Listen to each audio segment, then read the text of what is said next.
Clara Davenport believed her husband, Liam Vance, was a simple man, a moderately successful architect with quiet habits, a gentle demeanor, and, in her family's opinion, a distinct lack of ambition. They didn't know that the worn, leather-bound journal he consulted in the quiet hours of the night was not filled with sketches of buildings, but with the intricate details of a global energy conglomerate. They didn't know his quiet phone calls were not to contractors, but to a board of directors awaiting their new chairman.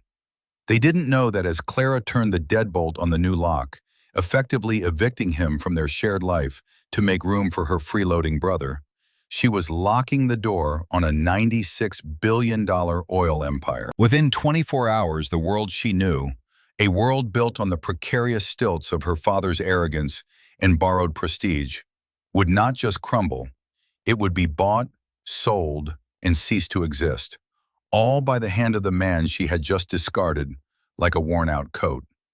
It's a story about what happens when people judge a book by its cover and then find out that book could buy the entire library. If you love stories where patience wins and arrogance gets its due, you're in the right place. Make sure to hit that like button and subscribe because you won't want to miss how this unfolds.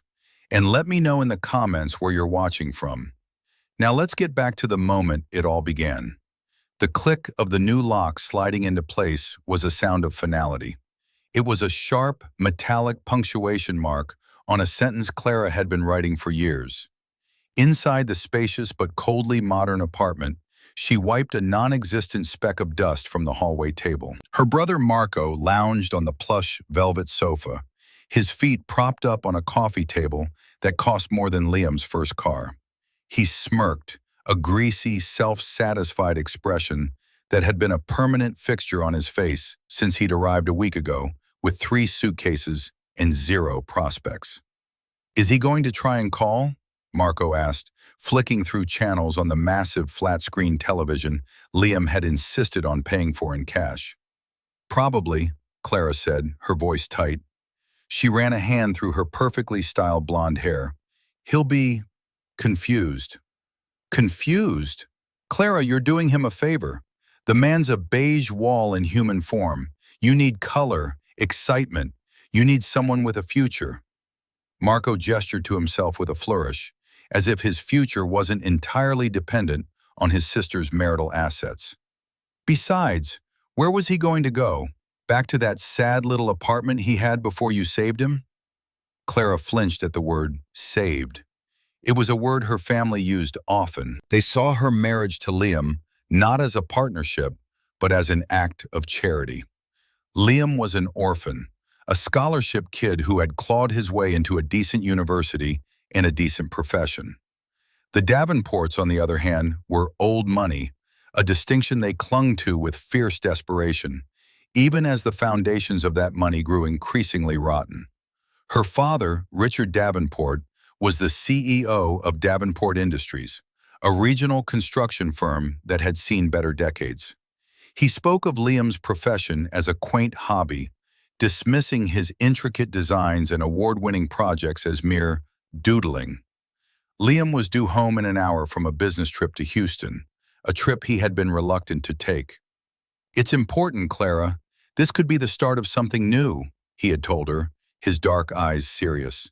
She had waved it off, more interested in the guest list for her mother's upcoming charity gala. Now, she felt a faint, unwelcome prickle of unease. Liam was many things her family accused him of being: quiet, reserved, maddeningly patient. But he was not stupid. He was methodical. He was precise. He was the kind of man who noticed when a single book on a shelf was out of place. He would certainly notice an entirely new lock on his front door. His belongings were packed. Not by her, of course. She'd paid a service to do it, to box up his life in their home with sterile efficiency. His clothes, his books, his drafting tools, and the journal. She had hesitated for a moment when the packer held up the worn leather volume, its pages filled with Liam's neat, dense script. "This too, ma'am?" She'd nodded. Everything. She didn't want any part of him left. any reminder of the man her family had deemed a temporary fixture, a stepping stone she no longer needed. Outside, the city hummed, oblivious. Liam Vance was currently sitting in a private lounge at Houston Hobby Airport, not sipping a complimentary soda, but signing the final page of a document that had been decades in the making. The man across from him, Arthur Sterling, a lawyer with a face like a friendly bulldog and eyes that missed nothing, slid the document into a pristine leather briefcase.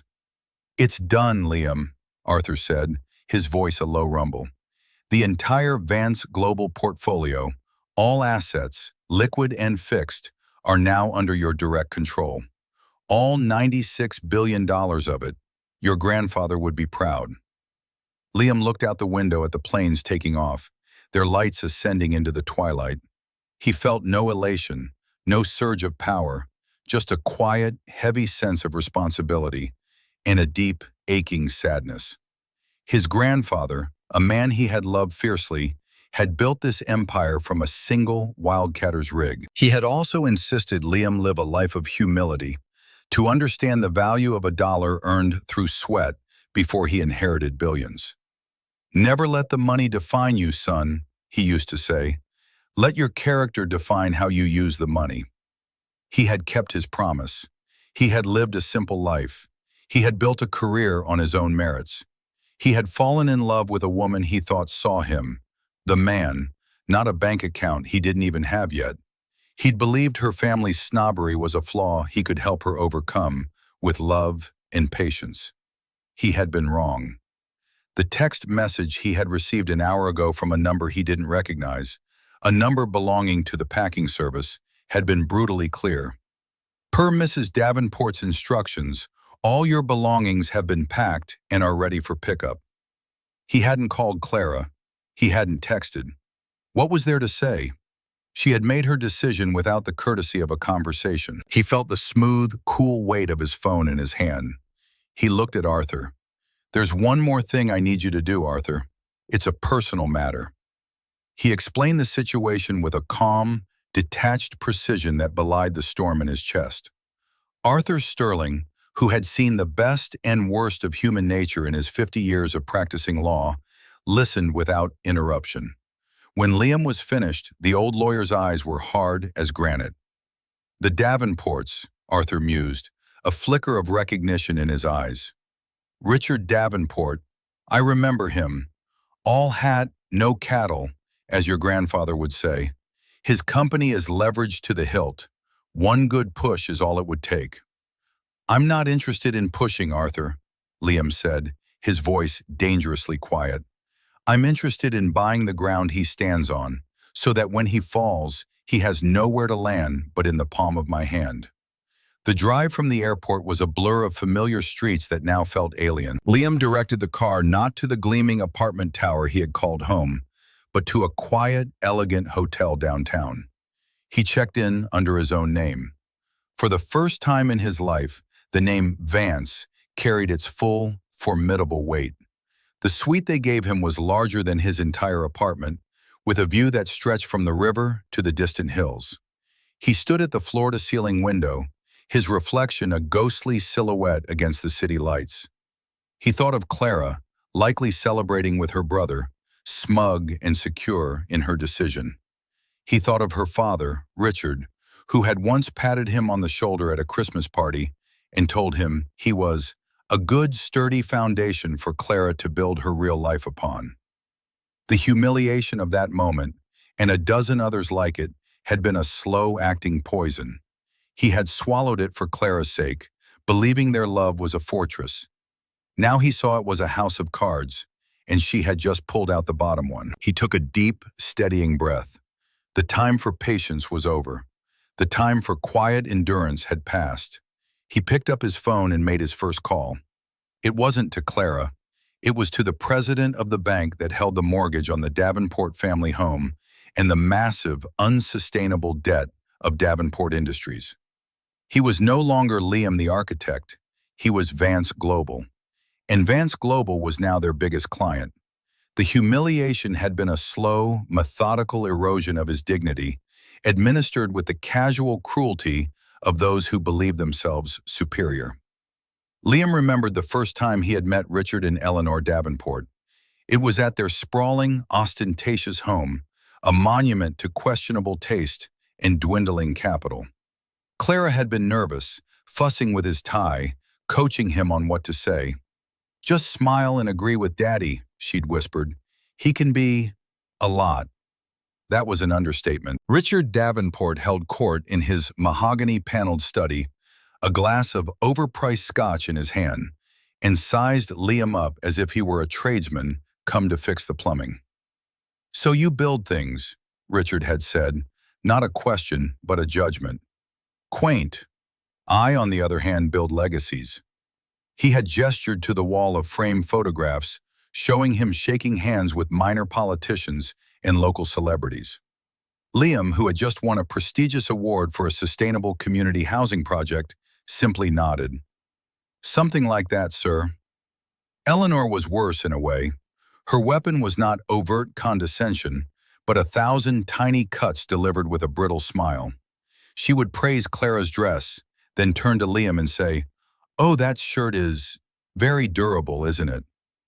At dinner parties, she would pointedly ask him to explain his little projects to guests, framing his work as a charming but ultimately insignificant hobby. She would ask about his family, knowing full well he had none, a calculated strike to remind everyone of his untethered status in their world of lineages and dynasties.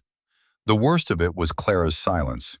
She would see it. He knew she did. He would see the flicker of discomfort in her eyes as her father belittled his career or her mother made a thinly veiled insult about his background.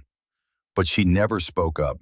She would squeeze his hand under the table, a gesture that was supposed to be one of solidarity but felt more like a plea for his silence. Later she would apologize. "That's just how they are," she'd say. "They don't mean anything by it." But they did. They meant to establish a hierarchy. They meant to put him in his place, a place they had designated as several rungs below them on a ladder that only existed in their minds. And with every silent acquiescence, Clara reinforced that hierarchy. She chose their comfort over his dignity. One memory in particular burned with a cold, clear flame. It was Richard and Eleanor's 30th anniversary party, an extravagant affair they couldn't afford. Liam had just secured a major commission, the biggest of his career at the time, designing a new wing for the city's art museum. He was proud, and he had hoped Clara would be too. He'd bought a new suit. He'd felt for the first time like he might finally be meeting them on something approaching equal ground. He found Richard holding court by the champagne fountain, bragging about a recent land deal. Liam waited for a pause in the conversation. "Actually, Richard," he began, "I have some good news of my own. I've been selected as the lead architect for the new museum wing." Richard had turned, a look of mild annoyance on his face at being interrupted. He took a slow sip of champagne, letting the silence hang in the air. "The museum?" he finally said, his voice dripping with condescension. "Ah, yes, the public works project. Very noble, I suppose. A lot of concrete. You must be thrilled." He turned his back on Liam, dismissing him and his accomplishment in one fluid motion. The circle of sycophants around Richard chuckled. Liam had stood there, his face burning, his good news turned to ash in his mouth. He looked across the lawn for Clara. He found her, not rushing to his side, but laughing with a group of her friends, oblivious, or pretending to be. Later that night, as they drove home in silence, he'd finally broken it. "Did you hear what your father said?" "Liam, don't," she'd sighed, staring out the passenger window. "He was drunk. You know how he gets." "He wasn't drunk, Clara. He was insulting me. He always insults me, and you just let him." "What do you want me to do? Make a scene at my parents' anniversary party?" Her voice rose, defensive. "It would have been embarrassing. Why do you always have to be so sensitive?" That was the moment he understood. The problem wasn't just her parents. The problem was that Clara saw his humiliation not as an injustice to be confronted, but as an inconvenience to be managed. His feelings were secondary to her comfort and her family's image. He'd retreated after that, emotionally. He stopped sharing his victories with them. He stopped expecting their approval. He simply endured. He sat at their dinner table, a silent ghost, letting their insults and condescension wash over him. He focused on his work. He focused on his secret. In the quiet of his study, he would open the worn leather journal from his grandfather. It wasn't just a record of assets. It was a diary, a book of philosophy, a manual for living a life of substance. "Let them underestimate you," his grandfather had written. "Arrogance is a self-blinding disease. The man who thinks he's standing on a mountain is the easiest to trip." Liam had held on to that. He had touched the smooth, worn leather of the journal in his briefcase during those excruciating family dinners, a physical reminder of a reality they couldn't see. It was his symbolic object, his hidden power. They saw a man in a cheap suit. He knew he was the custodian of a legacy that could buy and sell their entire world 1,000 times over. He had stayed, hoping Clara would eventually see the man, not the facade her family had constructed.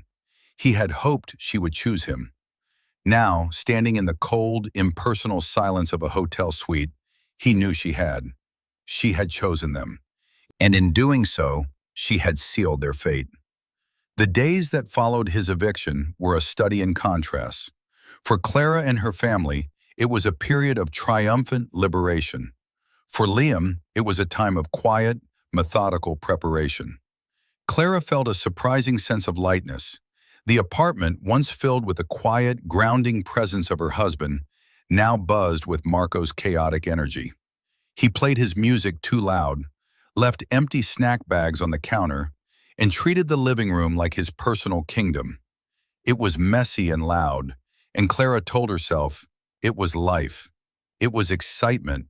It was everything Liam wasn't. "God, it's so good to have him gone," Marco said, his mouth full of cereal he'd eaten directly from the box. "The energy in this place is 1,000 times better. Now you can finally find a guy with some real ambition, someone who can keep up with you."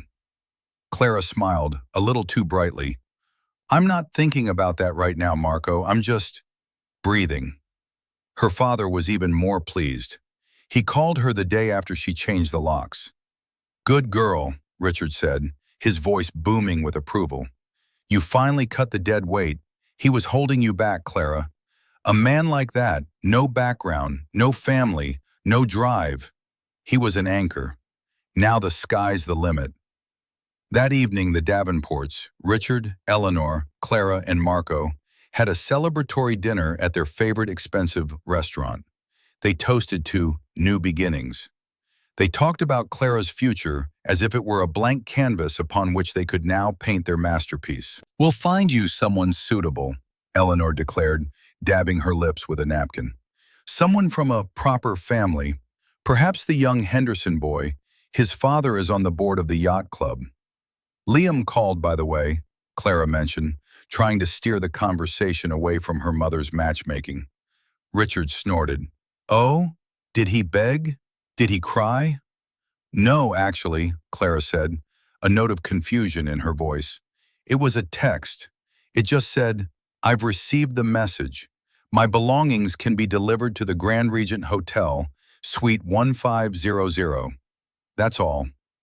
There was a moment of silence. Marco broke it with a laugh. "The Grand Regent? That's rich. He's probably staying in their cheapest room, trying to make it sound like he's a big shot. What a loser." Richard nodded in agreement. "A pathetic attempt to save face. Don't you worry your pretty little head about it, sweetheart. He'll be out of your life for good soon enough." They moved on, discussing the upcoming summer trip to Europe they couldn't afford, confident that the chapter of Liam Vance was closed.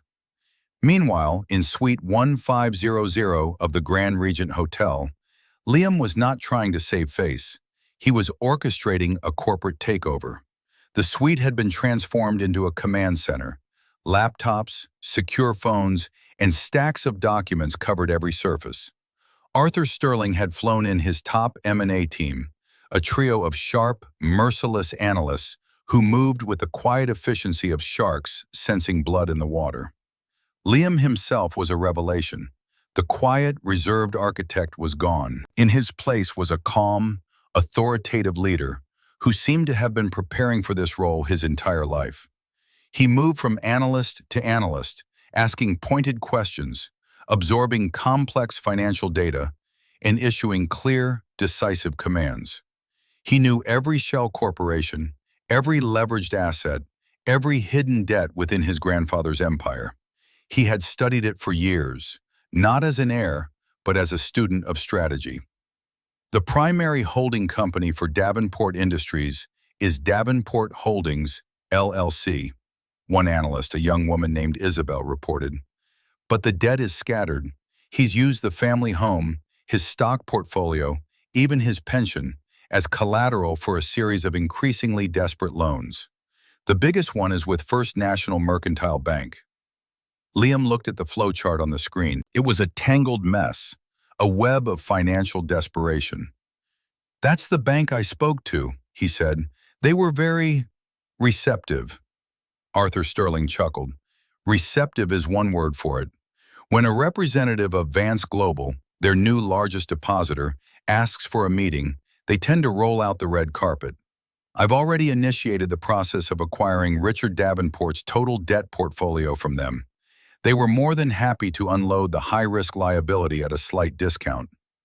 "What does that mean, in simple terms?" Liam asked, his eyes fixed on the name Davenport Holdings, LLC. "It means," Arthur said, a grim smile on his face, "that by the end of the week, you will effectively be Richard Davenport's bank. You will own his mortgage. You will own his business loans. You will own him. He just doesn't know it yet." Liam felt a cold knot tighten in his stomach. This wasn't about revenge. He kept telling himself that. This was about justice. It was about creating a consequence so large, so undeniable, that the Davenports would be forced to look at the reflection of their own character. He thought of Clara. Would she ever understand? Did he even want her to? He picked up a framed photo that the Packers had boxed. It was from their wedding day. They both looked so young, so hopeful. He had believed in that future. He had believed in her. He had endured the slights, the insults, the constant, grinding humiliation for the sake of that hope. Now that hope was gone, replaced by a cold, hard clarity. "Isabel," Liam said, his voice steady, "I want a complete asset evaluation of every known member of the Davenport family. Clara, Marco, Richard, Eleanor. I want to know about every trust fund, every stock, every piece of property. I want to know where the money comes from and where it goes." "And what do we do with that information?" Isabel asked. Liam looked at the photo, then placed it face down on the table. "For now," he said, "we just listen. People who talk as much as they do are bound to tell you their weaknesses." He was right. The Davenports, blinded by their own arrogance, were about to broadcast their deepest vulnerabilities to the entire world. And Liam would be listening. The weeks turned into a month, and a comfortable, if oblivious routine settled over the Davenport household. Marco had fully integrated himself into the apartment, his presence expanding to fill every void Liam had left. He used Clara's credit cards for online shopping, entertained a rotating cast of questionable friends, and spoke of his grand plans for a startup, a disruptive social media platform for influencers that required significant investment but, as of yet, no actual work. Clara, caught between annoyance and a misguided sense of familial loyalty, funded his lifestyle, telling herself it was temporary. Her parents, meanwhile, were growing increasingly agitated, though they took great pains to hide it from their children. The foundations of Davenport Industries were not just rotting, they were actively crumbling. A major municipal contract they had been counting on had fallen through. A key supplier, citing unpaid invoices, had cut off their credit line. Richard found himself in a terrifying spiral. He needed capital to bid on new projects, but he couldn't secure capital without new projects. The bank, once so accommodating, had become cold and distant. His calls to his loan officer went unreturned. Formal letters began to arrive, filled with phrases like covenant review and immediate attention required. Richard Davenport, a man who had built his identity on the illusion of success, began to panic. He hid the letters from Eleanor, pouring himself a larger glass of scotch each evening, his bluster growing louder and more desperate in direct proportion to his fear. "It's just a temporary cash flow issue," he'd boom to anyone who would listen at the country club. "A strategic realignment. You have to spend money to make money."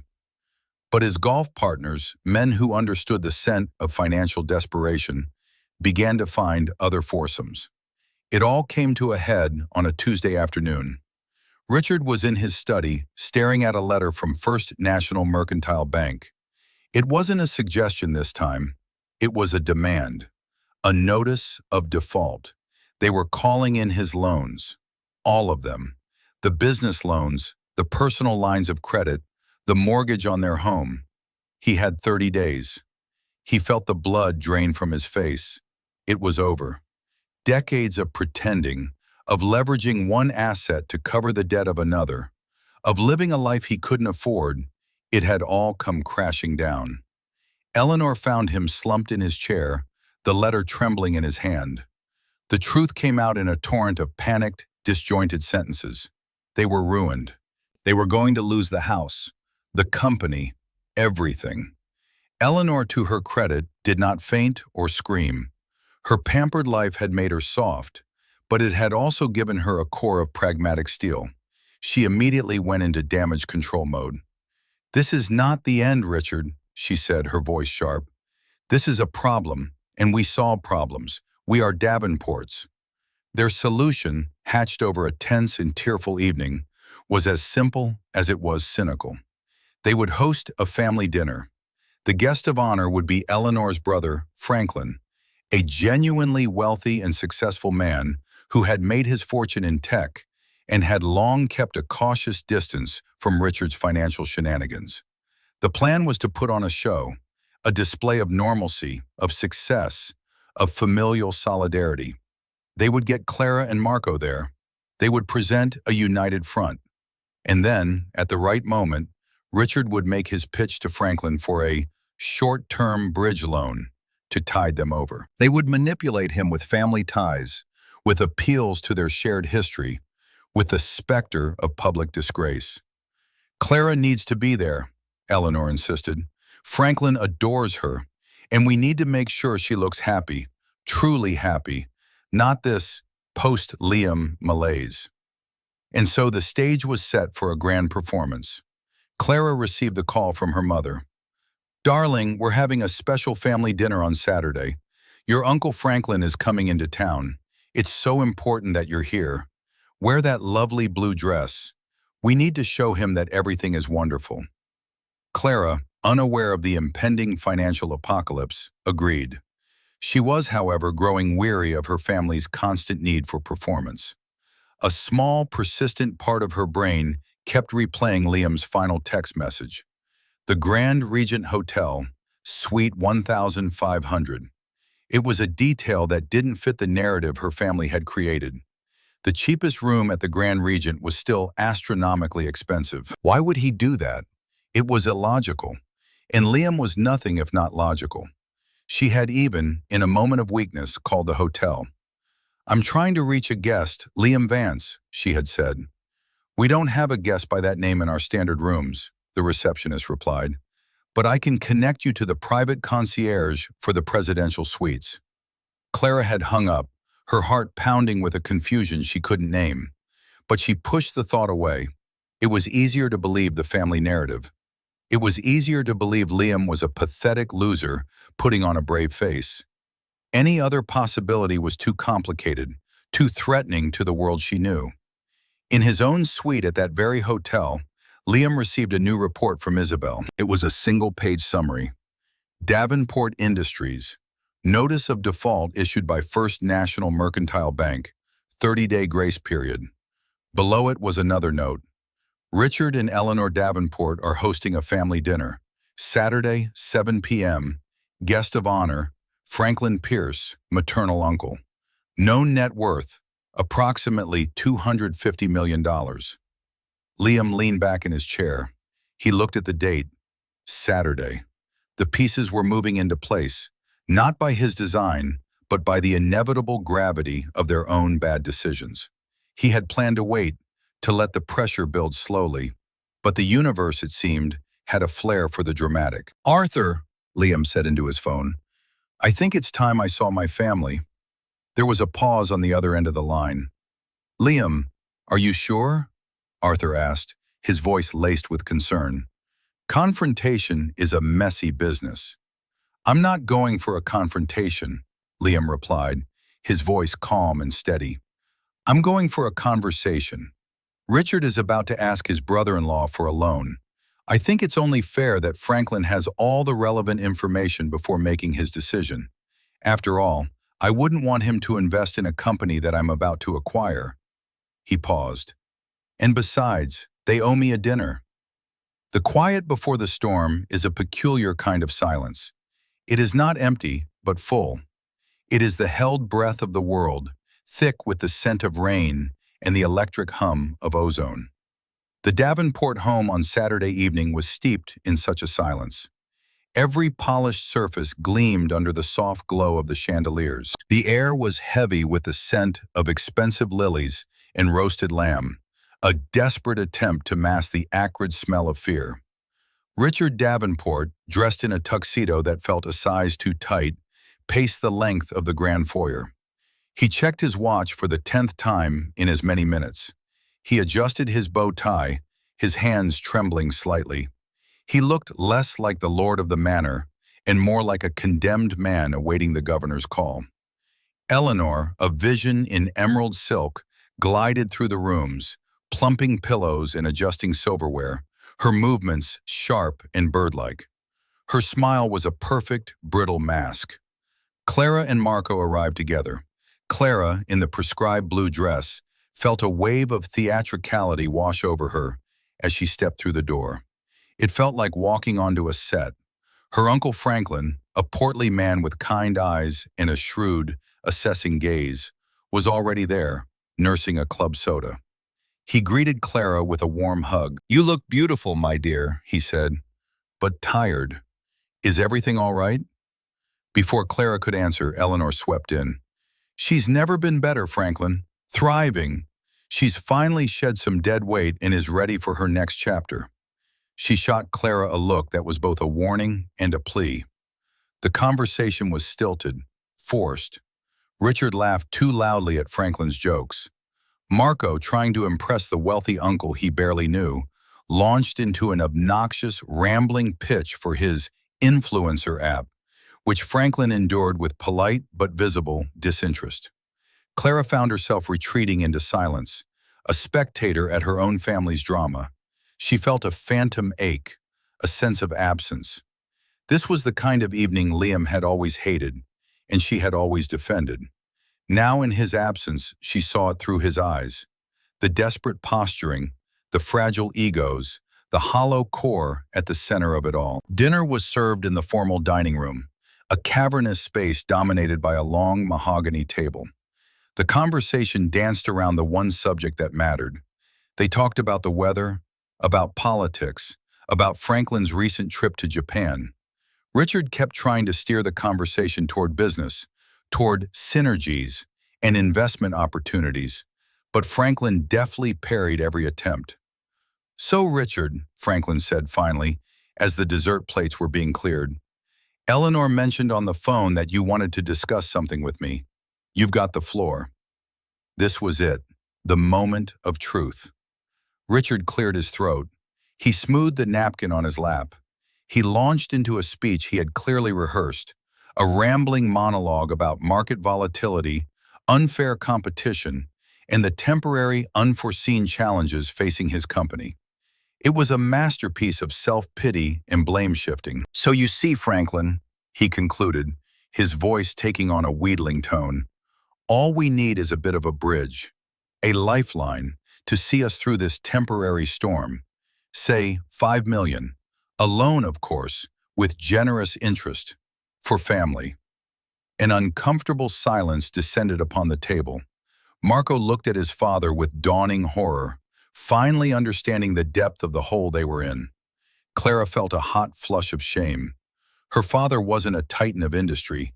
He was a beggar in a bespoke suit. Franklin took a long, slow sip of his water. He looked from Richard's desperate face to Eleanor's pleading one. His gaze softened when it landed on Clara. "Richard," he began, his voice gentle but firm, "I love my sister. I am fond of my niece, but I didn't get where I am by investing in sinking ships. Your business model is outdated, and your company is drowning in debt. Giving you $5 million would be like throwing a bucket of water into the ocean." Richard's face went from pale to beet red. "Sinking ship? How dare you? This company is my life's work." "No, Richard," Franklin said, his voice losing its gentleness. "This company is your life's hobby. You've been using it as your personal piggy bank for 30 years, and the bank is finally empty." It was at that precise moment, as the foundations of Richard Davenport's world were being verbally dismantled by his brother-in-law, that the doorbell rang. A single, clear chime that cut through the tension like a scalpel. Everyone froze. They weren't expecting anyone else. The housekeeper had been dismissed for the evening. "I'll get it," Clara said, grateful for any excuse to escape the suffocating atmosphere of the dining room. She walked down the long, marble-floored hallway to the grand front door. She pulled it open, expecting to see a lost delivery driver or a neighbor. But it was not a stranger standing on her parents' doorstep. It was Liam. He was not the Liam she had last seen, the man in the slightly rumpled travel clothes, pleading with his eyes for her to understand. This was a different man. He wore a dark, impeccably tailored suit that made him look taller, broader. His hair was perfectly cut. His face was calm, his expression unreadable, but his eyes held a new and unsettling authority. He was not alone. Standing just behind him, a half step back, was an older gentleman with a kind face and the sharpest eyes Clara had ever seen. "Liam?" she breathed, her voice a whisper. "What are you doing here?" "Hello, Clara," he said, his voice polite, level, and utterly devoid of the warmth it once held for her. "I believe I'm interrupting dinner. I apologize. We were in the neighborhood." He looked past her into the house. "Is Richard here? I have a business matter to discuss with him." Before Clara could form a response, Richard himself appeared in the hallway, his face a thunderous mask of fury. "What is the meaning of this? How dare you show your face here?" he bellowed. Liam's gaze shifted from Clara to her father. He gave a small, almost imperceptible smile. It did not reach his eyes. "Richard," he said, his voice still unnervingly calm. "Good. You've saved me a trip to your office." He took a step forward, crossing the threshold into the house, and the quiet before the storm finally broke. Liam walked past the stunned figures of Clara and Richard as if they were merely part of the decor. He moved with a newfound purpose, an ownership of the space that was deeply unsettling. Arthur Sterling followed, his expression one of professional neutrality, but his eyes cataloging every detail of the opulent, financially insolvent room. They walked into the dining room, where Eleanor, Marco, and Franklin sat frozen in a tableau of suspended disbelief. "Please, don't get up," Liam said, the words carrying a soft, almost gentle authority that was more commanding than any shout. He surveyed the scene, the half-eaten dessert, the discarded napkins, the shocked faces illuminated by the candlelight. "I hope we're not interrupting the main event. It sounded like you were just getting to the financials." Richard, finally shaking off his shock, stormed in behind him. "Get out of my house," he roared, his voice cracking with a mixture of rage and fear. "You are not welcome here." Liam turned to face his father-in-law. The transformation was complete. The humble, accommodating man was gone, replaced by a figure of immense and unnerving stillness. "Your house?" Liam said, his voice dropping to a conversational tone that was somehow more menacing than Richard's roar. "That's an interesting point of contention, Richard. And it's actually one of the things I came here to discuss. He gestured to the empty chair at the head of the table, the one Richard had just vacated. May I? Without waiting for an answer, he sat down. Arthur Sterling stood behind him, a silent, imposing sentinel. Liam placed a thin, elegant leather briefcase on the table in front of him. The click of the latches opening was unnaturally loud in the silent room. You see, Liam began, addressing the table as if it were a boardroom. I've always been fascinated by architecture, not just of buildings, but of systems, financial systems, family systems, and yours, Richard, is a truly fascinating piece of work. A facade of grandiosity built on a foundation of sand. I will not be spoken to like this in my own home, Richard sputtered, his face turning a dangerous shade of purple. Let him speak, Franklin said, his voice sharp. He was leaning forward, his shrewd eyes fixed on Liam, a dawning understanding on his face. He had sensed a predator in the water, but he had misidentified the shark. Liam gave Franklin a brief, respectful nod before turning his attention back to Richard. Let's start with Davenport Industries, he said, pulling a sheaf of papers from his briefcase. A company with a proud name, and according to this morning's filings, a debt-to-equity ratio that would make a loan shark blush. For the past month, my associates have been quietly acquiring that debt. He slid a document across the polished table toward Richard. This is a summary. We bought the debt from your suppliers. We bought the debt from your secondary lenders. And yesterday afternoon, we bought the entirety of your debt portfolio from First National Mercantile Bank, the same bank that sent you this. He produced a copy of the default notice Richard had received. Richard stared at the papers, his hands refusing to touch them, as if they were radioactive. You can't do that, he stammered. Oh, I can, Liam said calmly. I have, which means, Richard, that I am now your single largest creditor. In fact, I am your only creditor. Every penny you owe to me. A choked sound escaped Eleanor's throat. Marco looked like he was going to be sick. Clara stood by the doorway, her hand pressed to her mouth, her world tilting on its axis. But why? Clara whispered, the word barely audible. Liam's gaze found hers for the first time since he had entered the room. The coldness in his eyes was a physical blow. Why? He repeated softly. He paused, letting the question hang in the air, forcing them all to contemplate the years of casual cruelty and thoughtless disdain. Let me tell you why, he said, his voice still quiet, but now laced with the chill of long-suppressed anger. I'll start with the durable shirt your mother so kindly pointed out the first time I met her. We can move on to the anniversary party where my greatest professional achievement was dismissed as a lot of concrete. I can detail every single dinner where I sat in this very room and was treated as less than human, as a piece of furniture that happened to be married to your daughter. I can list every condescending remark, every dismissive gesture, every single time you looked through me as if I wasn't there. He leaned forward, his eyes boring into Richard's. You called me dead weight. You said I was an anchor. You celebrated when you thought you had cast me off. You have no idea, Richard. You were sinking, and I was the only thing keeping your head above water. He stood up, his movement fluid, indecisive. The company is the least of your concerns. He pulled another document from the briefcase. This is the deed to this house, or rather, the notice of foreclosure. As the new owner of your mortgage, which you have been in default on for 90 days, I am exercising my right to seize the property. You have 30 days to vacate. The silence that followed was absolute, profound. It was the sound of a world ending. Eleanor finally broke, a low, guttural sob tearing from her throat. Richard sank into a nearby chair, his face ashen, a man hollowed out. But this is just business, Liam said, his voice devoid of all emotion. Now for the personal part. He turned his full attention to Clara. Marco can stay in the apartment for another week. After that, the lease I have been paying will be terminated.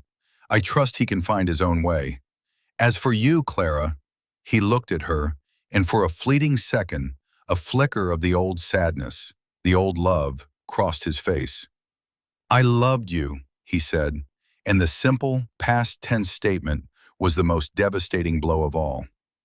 I thought you were my partner, but you stood by and watched them tear me down, day after day. You chose their comfort over my dignity. You chose this. He gestured around the opulent, doomed room, over me. He placed a single key on the table, the key to their apartment. The locks have been changed back, he said. The apartment is yours until the end of the month. After that, I believe your name is also on the lease, so you will be responsible for it. He turned and walked toward the door. Arthur Sterling fell into step beside him.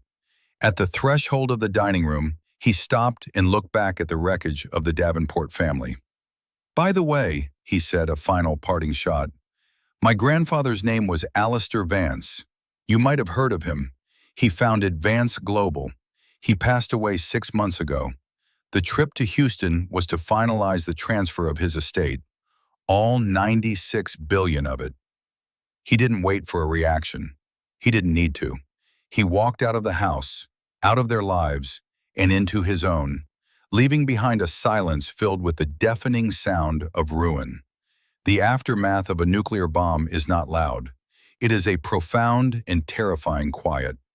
The dust settles, revealing a landscape irrevocably altered. In the Davenport dining room, the dust of Liam's revelation settled, coating everything in a fine gray powder of despair. For a long moment, no one moved. No one spoke. They were statues in a museum of their own destruction. Eleanor's sobs had subsided into ragged, hitching breaths. Richard stared blankly at the foreclosure notice on the table, his mind refusing to process the words. Marco, for the first time in his life, looked utterly terrified, his usual smirk replaced by a slack-jawed panic. The safety net he had taken for granted his entire life had just been vaporized. It was Franklin, the outsider, who broke the spell. He let out a long, slow whistle.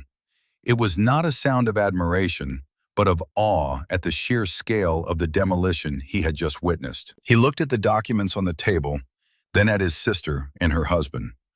Well, Richard, he said, his voice flat, you wanted a bridge loan. It seems you found yourself a new owner instead. He stood up, folding his napkin and placing it carefully on the table. Eleanor, Clara, I am sorry for what's to come, but you must understand, you built this house of cards. He just had the decency to tell you he was going to blow it over. He looked at Richard one last time, with a mixture of pity and contempt. You underestimated him. You all did. You saw a quiet man and assumed he was weak. You never thought to ask what he was quiet about. With that, he turned and walked out, his footsteps echoing in the cavernous hall, a final, departing judgment. His exit shattered the paralysis. Richard lunged for the papers on the table, his hands now working, frantically shuffling through them as if an answer, a loophole, could be found in the ink. This isn't legal. He can't do this. I'll sue. I'll call my lawyer, he babbled, the words tumbling out in a panicked rush. Richard, stop, Eleanor said, her voice a raw whisper. Your lawyer? We can't afford a lawyer. Did you not hear a word he said? We have nothing. The finality in her voice seemed to finally penetrate Richard's panic. He slumped back in his chair, the papers falling from his grasp. It was Clara who finally moved toward the door. She walked through the house, her own home now a foreign country, and stepped out into the cool night air. Liam's car, a sleek black sedan she didn't recognize, was just pulling away from the curb, its red taillights disappearing into the darkness. She had a desperate, primal urge to run after it, to scream his name, to do what? Apologize? Beg? What could she possibly say? She went back inside. Her family was beginning to rally, their shock giving way to the familiar, toxic patterns of blame. This is your fault, Richard snarled, pointing a trembling finger at Eleanor. You and your brother, with your snobbery. If you'd just been civil to the boy." "My fault?" Eleanor shrieked, her composure cracking completely. "I was trying to maintain our standards. You're the one who mocked his job, his life, his very existence. You're the one who lost everything." "And you," Richard rounded on Marco, "useless, a leech, living off your sister while her husband was building an empire." Marco, to his credit, just looked stunned.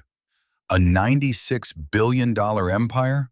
he whispered, the number too large to even comprehend. "Clara, did you know?" All eyes turned to her. Clara stood there, caught in the crossfire of their recriminations, and felt a sudden, chilling clarity. They were looking for someone to blame. They would land on her eventually. She was the one who brought him into their lives.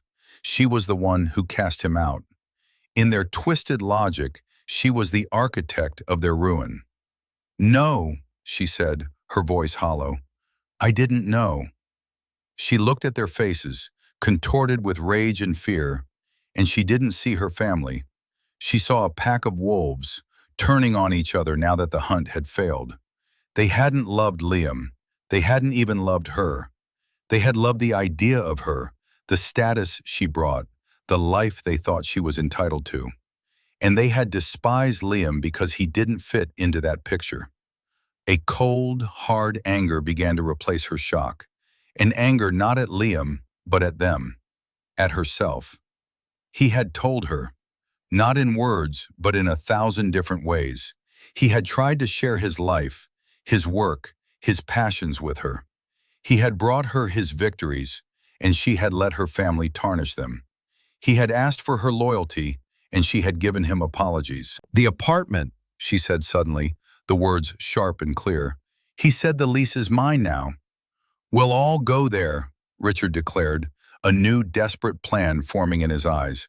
"We'll regroup. We'll figure this out." "No," Clara said, and the word was a stone wall. "No, you will not. This is your mess. You will not drag me down with you." She turned and walked towards the stairs, to the room that had been hers since childhood. She needed to pack.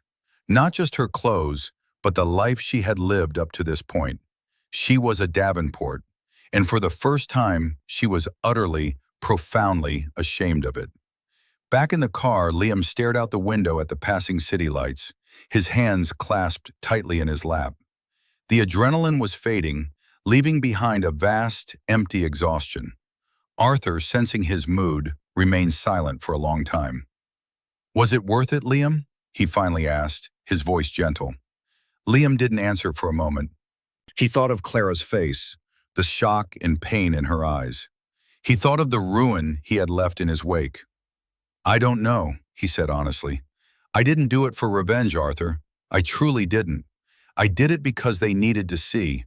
They lived in a world of illusions, and the only way to help them was to burn it all down." "Sometimes," Arthur said, "the only way to save a person from a burning building is to drag them out kicking and screaming. You just did it on a corporate scale." He paused. "What about Clara?" Liam sighed, a deep, weary sound. "She made her choice a long time ago. Tonight, I just made her live with it." He knew it was more complicated than that. He knew that a part of him had hoped, even at the last moment, that she would have shown some sign, any sign, that she was on his side, that she would have defended him. But she had stood there silent, as she always did. And her silence was the most damning answer of all. The days following the dinner were a slow-motion demolition.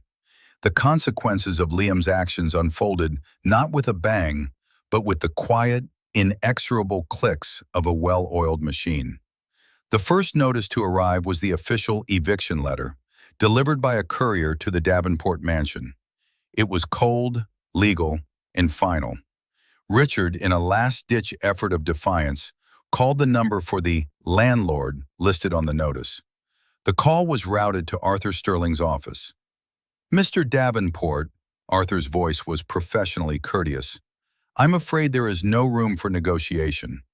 My client has instructed me to proceed with the eviction if the premises are not vacated by the specified date. We will, of course, follow all legal protocols."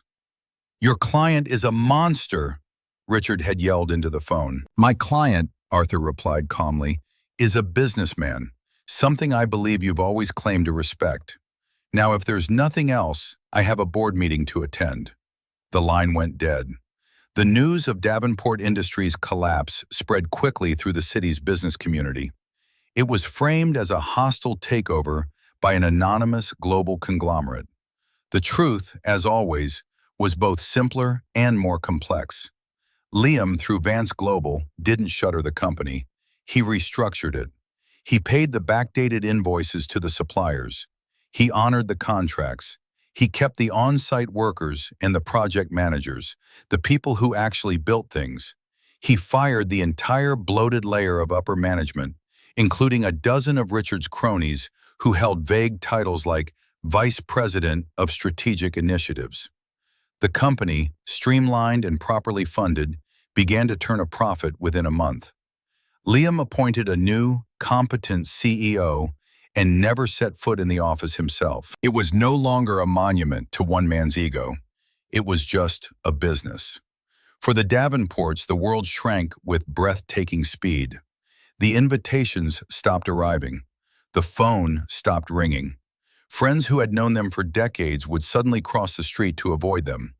The shame was a physical presence, a thick, suffocating blanket. They were forced to sell everything: Eleanor's jewelry, Richard's collection of antique watches, the art on the walls. They held a massive estate sale, a final public humiliation where strangers picked through the artifacts of their life, haggling over the price of their memories. Eleanor, a woman who had never balanced a checkbook, was forced to learn the brutal arithmetic of poverty. Marco was the first to truly break. After a week of living in Clara's apartment, eating her food and offering useless advice, he was confronted with a harsh reality. The locks were changed again, this time by the building management. Clara had broken the lease, paid the penalty from a small savings account Liam didn't know about, and disappeared. A note taped to the door informed Marco that his belongings were in a storage unit, paid for 1 month. He was on his own. He called his parents hysterical. They had no help to offer. His grand startup idea, when presented to a world that didn't care about his last name, was revealed to be the vapid fantasy it always was. The last anyone heard, Marco was sleeping on a friend's couch, his bravado replaced by a sullen, resentful silence. Clara, meanwhile, had retreated. She moved into a small, anonymous apartment in a different part of the city. She got a job, not as a gallery curator or a socialite, but as a receptionist at a dental office. The work was mundane, repetitive, and humbling. She answered phones, scheduled appointments, and dealt with impatient patients. For the first time in her life, no one cared who her father was. She was just Clara, the woman who told you when the dentist could see you. She had time to think, too much time. In the evenings, in her small, quiet apartment, the events of that night would play over and over in her head. Liam's calm face, his quiet voice delivering devastating truths. Her father's blustering rage, her mother's crumbling facade, her own silence. That was the part that haunted her most. Her silence. She had stood in the doorway between her past and her future and had said nothing. She finally understood that Liam's actions were not born of cruelty, but of a profound and painful love. It was the love of a surgeon who has to cut away a diseased limb to save the patient. He hadn't just been talking about her family's financial ruin. He had been talking about their moral ruin. He had held up a mirror, and she had refused to look. One rainy afternoon, she sat down and wrote him a letter.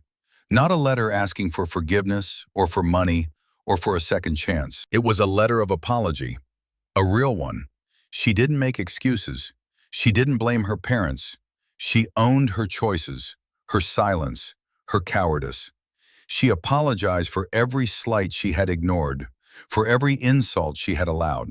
She apologized for not being the partner he deserved. She told him she finally understood what he had tried to tell her for years. She put the letter in an envelope, addressed it to the headquarters of Vance Global, and sent it without any expectation of a reply. Liam, for his part, was adjusting to his new reality. Being the chairman of a $96 billion corporation was less about power and more about endless meetings, complex decisions, and the crushing weight of responsibility. He threw himself into the work, using the vast resources at his disposal to fund projects he was passionate about: sustainable energy, affordable housing, educational grants. He was trying to use the money as his grandfather would have wanted, to build things that lasted. Arthur had handed him Clara's letter with a neutral expression. Liam read it in the solitude of his office, a vast, modern space with a panoramic view of the city. He read it once, then twice. The words were simple, honest, and utterly heartbreaking. It was the conversation he had longed to have with her for years, and it had come too late. He did not reply. There was nothing he could say that the letter hadn't already said. The chapter was closed. The story was over. But as he looked out at the city he was now so influential in shaping, he felt a profound sense of loneliness. He had won. He had secured justice. He had been vindicated. But he had lost the one thing he had once valued more than anything else. He had lost the hope of the life he thought they would build together. And he was beginning to understand that some victories come at a cost too high to bear. The fall of the House of Davenport was not a singular event, but a slow, grinding process of attrition. Richard and Eleanor, stripped of their assets and their social standing, were forced to move into a small, rented condominium in a less fashionable part of town. The space, which would have seemed palatial to most, felt like a prison cell to them. The silence between them grew, thick and suffocating, filled with unspoken resentments. Richard, a man defined by his title and his perceived importance, was utterly lost. He would spend his days sitting in a worn armchair, watching business news on television, muttering about conspiracies and unfair weather friends. He tried to find work, but a 60-year-old man with a history of spectacular failure and a reputation for arrogance was not a hot commodity in the job market. The world had no place for Richard Davenport without the Davenport name to back him up. Eleanor, surprisingly, fared slightly better. The pragmatic steel that had been buried under layers of privilege began to show itself. She took a job as a sales associate at a high-end boutique, a place where she had once been a favored customer. The humiliation was immense, but the necessity was greater. She learned to fold sweaters perfectly, to smile at women she despised, to stand for 8 hours a day in uncomfortable shoes.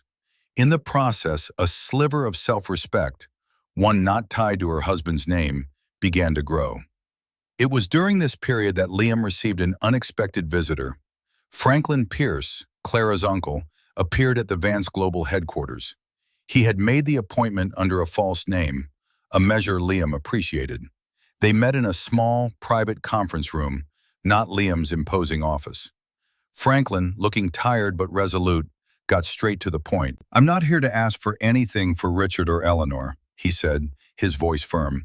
"They made their bed, and frankly, it's probably best for their souls that they're finally being forced to lie in it." He paused, taking a sip of the water Liam had offered. "I'm here about Clara." Liam's posture stiffened slightly.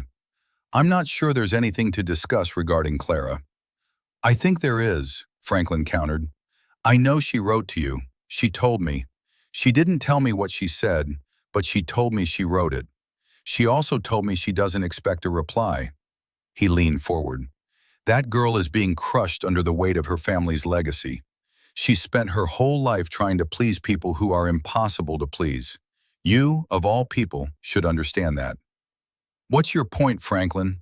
Liam asked, his voice cool. "My point is, she's not them. She was weak, yes. She was a coward. I'll grant you that. But she's not malicious. She was a product of her environment, and now she's been ripped out of it. She's working as a receptionist, Liam. She's living in a tiny apartment and taking the bus to work. She hasn't asked me or anyone for a dime. She's trying. For the first time in her life, she's actually trying to stand on her own 2 feet." Liam remained silent, his face a mask. "I'm not asking you to take her back," Franklin continued, his voice softening.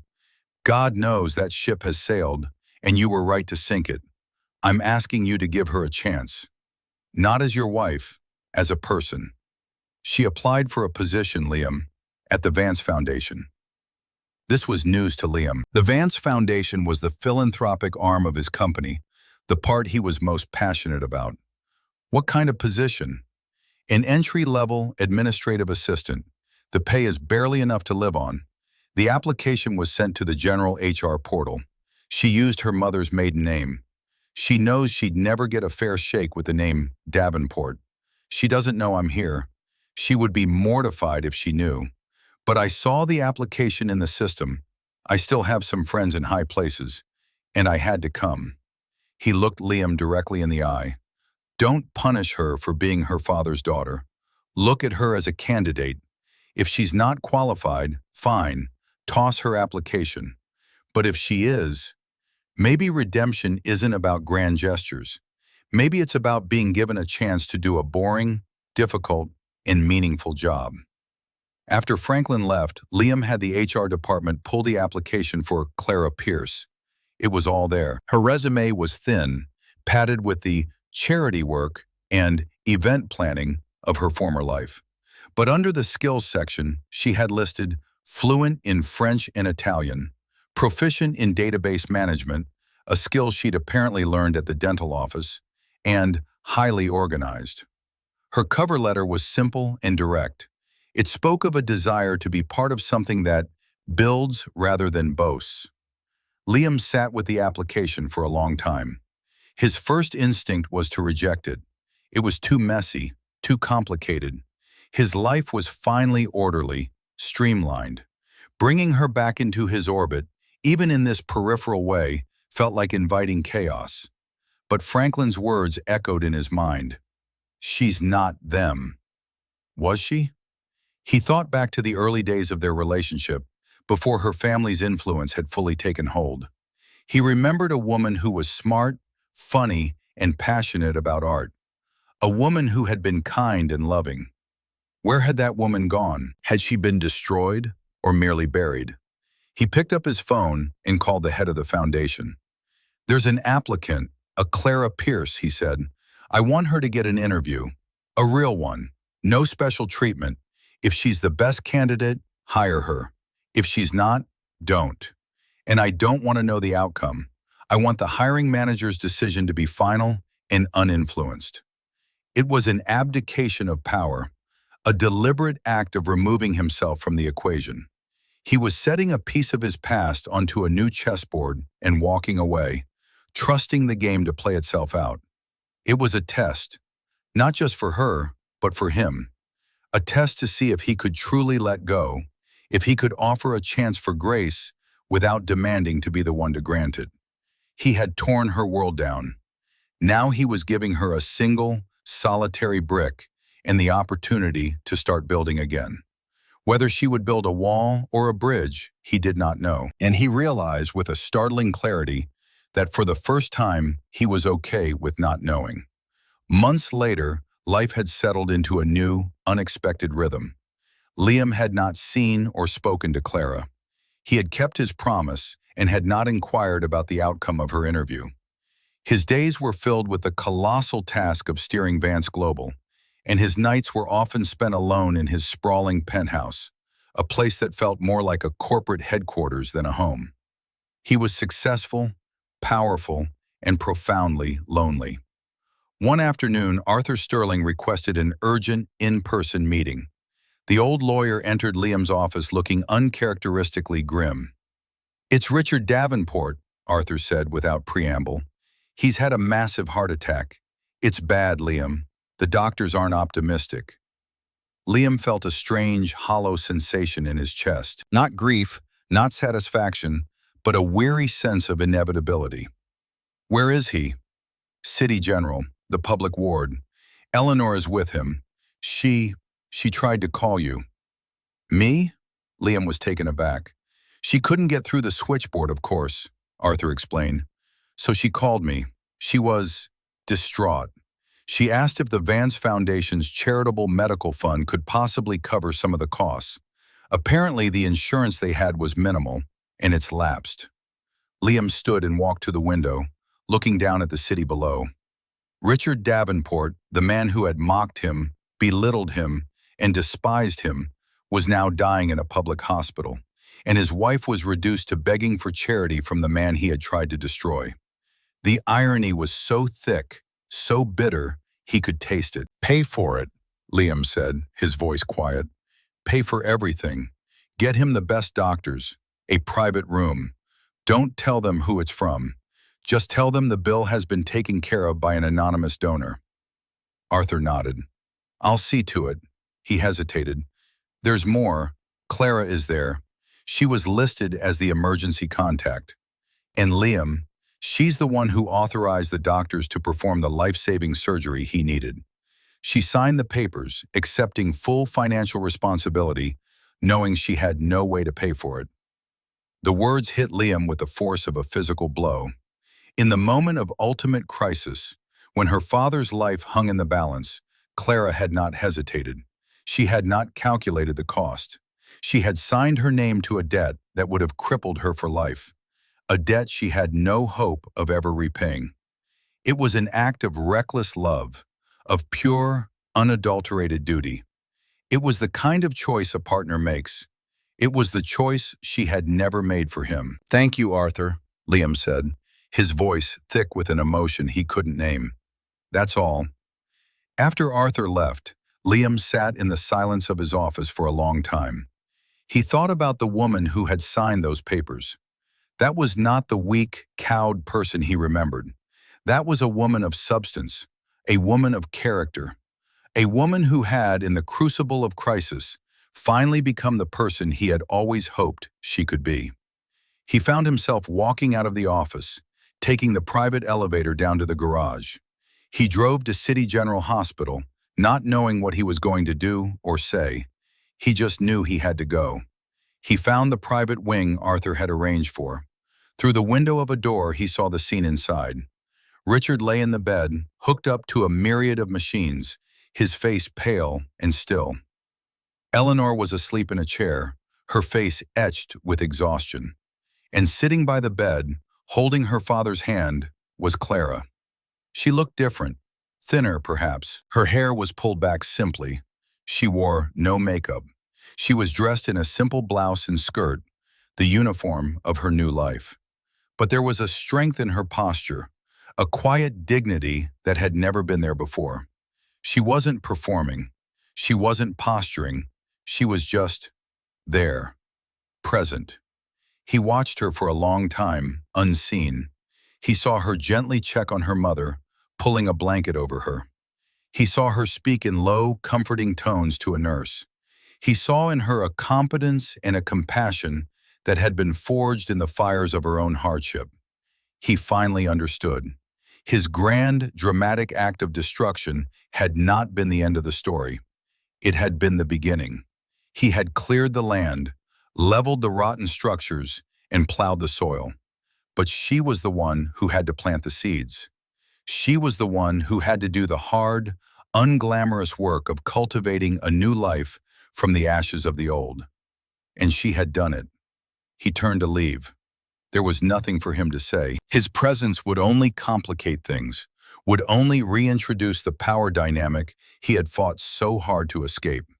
She didn't need a savior. She had saved herself. As he reached the end of the hallway, he heard a voice. "Liam?" He stopped, his back still to her. He turned slowly. Clara was standing in the doorway of the room, her face uncertain. I wanted to thank you," she said, her voice soft. "The nurse told me the bill had been handled. I knew it was you. No one else would have done it." "It was nothing," he said, the words feeling inadequate. "It was everything," she replied. They stood there for a moment, the width of the hallway a vast chasm between them, filled with the wreckage of their shared past. "How is he?" Liam asked. "He's stable," she said. "The doctors think he'll recover, but it will be a long road." She looked down at her hands. "He's different, quieter, scared." "We're all scared, Clara," Liam said. A small, sad smile touched her lips. I know that now. She looked up and her eyes were clear, free of the confusion and conflict that had once clouded them. I got the job, by the way, at the foundation. They hired me. I'm just an assistant, but I'm learning so much. It's the first thing I've ever done that feels real. I'm glad, he said, and he meant it. Goodbye, Liam, she said, the word not an ending, but an acceptance. Goodbye, Clara, he replied. He turned and walked away, and this time he didn't look back. It was not the ending of a great romance reclaimed from the ashes. It was something more quiet, more profound, and more real. It was the ending of a story about anger and revenge, and the beginning of a new one, about grace and forgiveness, and the quiet, difficult work of becoming who you were always meant to be. He had taken everything from them, and in doing so, he had given them the only thing that mattered, a chance to find their true worth. And in letting her go, he had finally found his own peace. The story of Liam and the Davenports became a quiet legend in certain circles, a cautionary tale about arrogance, and a testament to the power of hidden strength.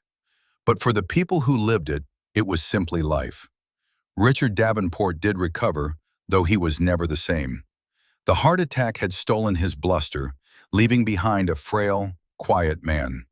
Faced with his own mortality, and humbled by his complete dependence on the charity of the man he had wronged, something within him broke. Or perhaps something was healed. He and Eleanor, their pretenses stripped away, began to talk, really talk. They grieved for the life they had lost, but they also, slowly, began to build a new one, based not on status, but on a shared history and a fragile, newfound honesty. Clara thrived. She was a natural at the foundation. Her intelligence, once used to navigate complex social hierarchies, was now applied to managing grants and organizing outreach programs. She was promoted twice in 2 years. She was respected for her work ethic and her quiet competence. She made friends. She started dating a kind, funny history professor who found her family history fascinating rather than shameful. Her life was smaller than it had been, but infinitely richer. Liam never remarried. He poured his energy, his intellect, and his vast fortune into Vance Global and the Vance Foundation, transforming them into forces for positive change around the world. He was a respected, if enigmatic figure. He had learned that power and wealth could insulate you, but they could not heal the wounds of the heart. The loneliness remained, a quiet companion in his otherwise spectacular life. About 5 years after that night at the hospital, Liam was attending a fundraising gala for a new pediatric wing that the Vance Foundation had funded. He was standing alone, observing the crowd, when he saw her. Clara was there, not as a guest, but as an organizer. She moved through the room with a confident, easy grace, a clipboard in her hand, a genuine smile on her face. She was talking to donors, to doctors, to volunteers, her presence a warm and calming influence. Their eyes met across the crowded room. There was no drama, no lingering tension, just a flicker of recognition, a shared history acknowledged. She gave him a small, respectful nod. He returned it. A moment later, her professor boyfriend joined her, slipping an arm around her waist. She leaned into him, a picture of contentment. Liam watched them for a moment longer, then turned his attention back to the gala. A sense of peace, one he hadn't felt in years, settled over him. His actions had not brought Clara back to him. They had not healed his own loneliness. That was never the point. The point was that a great injustice had been committed, and he had, in his own dramatic and forceful way, balanced the scales. The result was not a fairy tale ending, but something far more valuable, a true one. Everyone had ended up exactly where they deserved to be, and more importantly, where they needed to become the best versions of themselves. True worth is not measured by wealth or status, but by character and integrity. Respect is not a prize to be won or a title to be claimed, but a quiet truth that is earned through action and revealed in crisis. The Davenports had believed their worth was in their name. Liam had shown them that a name is just a word. It is the person behind the name who gives it meaning. What do you think? Was Liam justified in his actions, or did he go too far? Let me know your thoughts in the comments below. And if you enjoyed this story of patience, justice, and ultimate vindication, please don't forget to like this video and subscribe for more stories just like this one. Thank you for watching.